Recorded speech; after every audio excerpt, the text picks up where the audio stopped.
Today we have a 2007 Ford Fusion. We are replacing both CV axles in the front end. So with a 19mm socket and impact gun, we're going to remove the front tires to get to the CV axle. Now with the tire removed, with a 32mm socket and impact gun, I'm going to remove this nut here, holding the CV axle to the spindle here. So now that I removed this nut here, freeing up the axle from the wheel hub here, I'm going to use a 23mm nut with my impact gun, remove these two nuts below here, holding the front and rear lower control arms. Once I do that, I'm going to try to release it from here so that we can swing the entire spindle forward and hopefully free up the axle from there. So after I removed those two nuts here for the lower control arm, I just took them out of the spindle here as well. I used kind of like a socket that fit around here and just knocked it out. Normally, you could hit it here, or just control arm to get it out. Found it easier just use a socket, knock it out through here.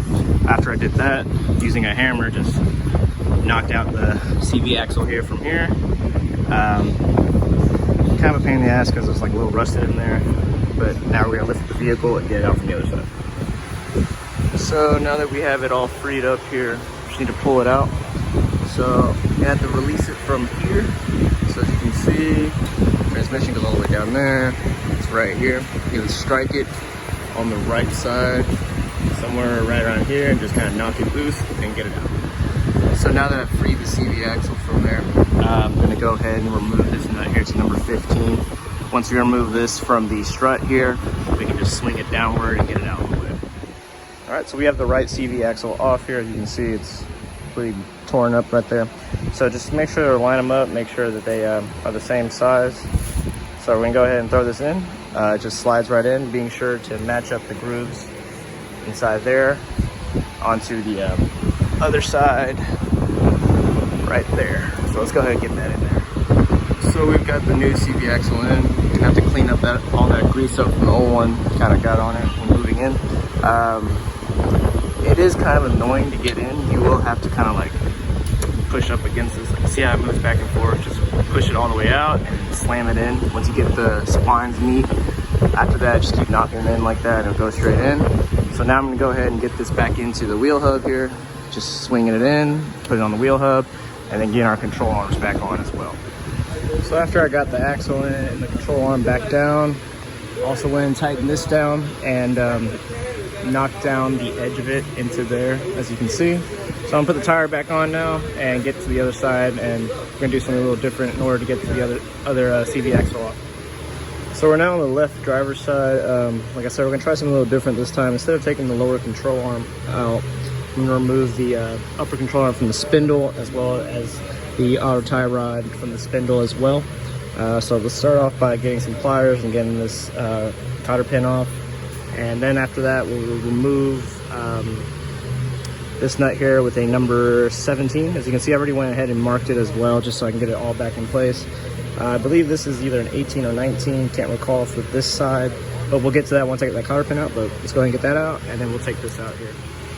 So I removed the 17mm bolt here, or nut, the cotter pin, and it is a 19mm nut here. Remove those two.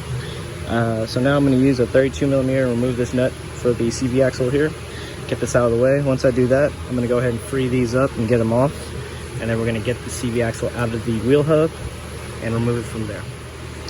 So I have the axle removed from the wheel hub here after removing the upper control arm from here and tie rod from here and knocking the axle through. So it's sitting right here. So now I'm gonna try to pry it out from the other end of the transmission there, and hopefully I can kind of fit through here. If not, you have to remove this part here on the strut for the lower control arm.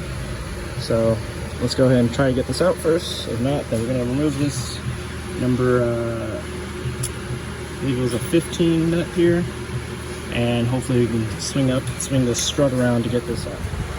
So in order to remove the axle, I'm gonna have to remove this bottom cover with number 10 socket. I'm gonna remove the bolt holding this cover, just push to the side and get into the axle to get it free.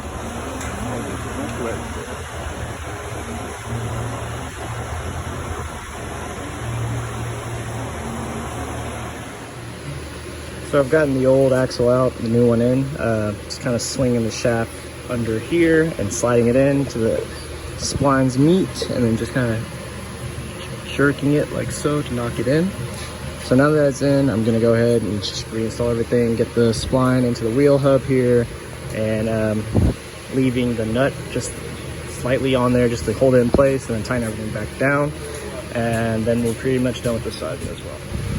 So I've tightened down the nut for my tie rod, put the cotter pin back in, the bolt for the lower control arm on the strut is in, upper control arm spindle is back in tightened.